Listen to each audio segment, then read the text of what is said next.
Chelsea FC is located in the southwest central part of the city of London. Funny enough, the club's home ground is actually in the Fulham neighborhood, not the Chelsea neighborhood. London is located in the southern central part of England in the United Kingdom. Chelsea currently play in the Premier League. The club's home ground is called Stamford Bridge, which was built in 1905 and holds 41,623 people. Chelsea FC's founding story begins in 1904 when Gus Mears bought the London Athletics Club and some surrounding property. His goal was to build a soccer stadium and lease it to an already established local club. Mears began building Stamford Bridge and invited Fulham FC to move into the stadium, but Fulham declined. Mears considered then selling the property, but was persuaded to start his own soccer club by Frederick Parker. Mears was an amateur soccer player in his youth and absolutely loved the game, so he took to this idea.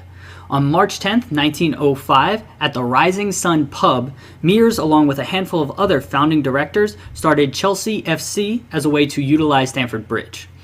The club still needed to find a league to play in, and on the back of their new state-of-the-art stadium, plus strong player signings, they were admitted to the Football League's Division II. Chelsea were the first and so far only club to have ever been admitted to the Football League without ever having kicked a ball first. Chelsea have two nicknames that I'd like to discuss. The Pensioners, which is their old nickname, and the Blues, which is their current nickname. Chelsea were called the Pensioners until the mid-1950s because their home stadium is in close proximity to the famous Royal Hospital Chelsea. The hospital houses British war veterans who are known as pensioners. The club adopted the crest of the Pensioners in 1905, which we'll show in our next segment, and carried the nickname of the Pensioners until Ted Drake became manager in the 1950s. Drake was strongly against the nickname due to his belief that it made the club seem old. So since Chelsea played in blue kits, fans began calling them the Blues, which has been the club's nickname ever since the 1950s. As we just discussed, Chelsea's original crest was that of a pensioner. It looked like an old war veteran with a hat, beard, and war medals on his chest. This was used from the club's founding until 1952 when Ted Drake insisted on a change. A simplified temporary crest with just the letter CFC intertwined was used for one season before the club debuted a new crest in 1953. In the new crest, a blue lion holding a golden staff was in the middle of a circle. The lion was a reference to the family coat of arms for the club's first president, Earl Cadogan. The golden staff, or crozier, is a reference to the Abbot of Westminster, who is the leader of the church in Westminster Abbey, the famous nearby church in London. Around the outside of the circle were 3 roses and 2 soccer balls. The roses were a reference to England, and the 2 soccer balls were obviously a reference to Chelsea playing the sport of soccer. Chelsea Football Club is written at the bottom of the crest.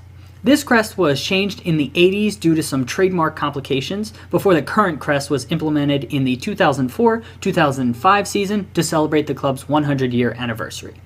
The club went back to the crest created in 1953 with a couple minor tweaks, including making the lion and crozier blue and dropping one of the roses to create symmetry in the crest. The crest used today is more or less the same crest first debuted in the 1950s, but it is able to be trademarked.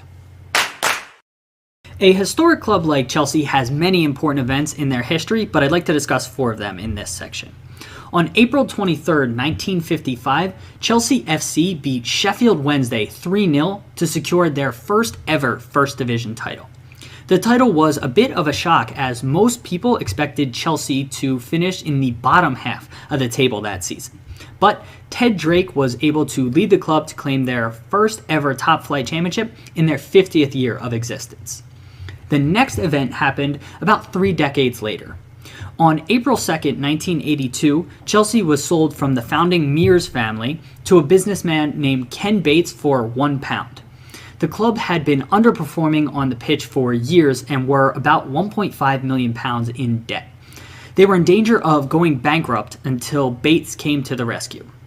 Bates wasn't exactly loved by all Chelsea fans throughout his ownership of the club, but he did steer the club back to stability and built a competitive squad over his 20 years of ownership.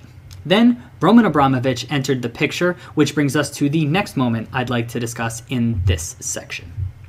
Roman Abramovich officially bought the club from Ken Bates on July 1st, 2003 for £140 million.